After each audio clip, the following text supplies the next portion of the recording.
কিন্তু এই ইমাম সমিতিতে সরকারি 1 টাকা অনুদান দেওয়ার কোনো সুযোগ থাকে না।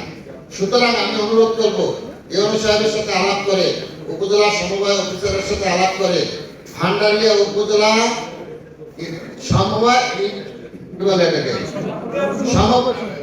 সমবায় ইমাম সমিতি অর্থাৎ ইমাম সমবায় সমিতি, হ্যাঁ, এইটা যদি একটা রেজিস্ট্রেশন করেন তাহলে এটা স্বীকৃত হবে, এটা সরকারি হবে, এটা ইউনো সাহেব দেখাশোনা করতে পারবে, সরকার দেখাশোনা করতে পারবে, আপনাদেরকে কেউ জঙ্গিবাদ করতে পারবে না। ঠিক আছে?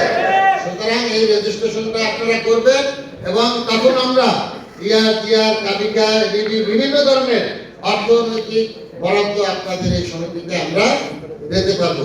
সুতরাং এই উদ্যোগটি যারা কমিটিতে আছেন তারা এই উদ্যোগটি ইউনো সাহেবের সাথে আলাপ করে এবং তিনি সহযোগিতা করবেন এইটা রেজিস্ট্রেশনের আওতায় আনেন।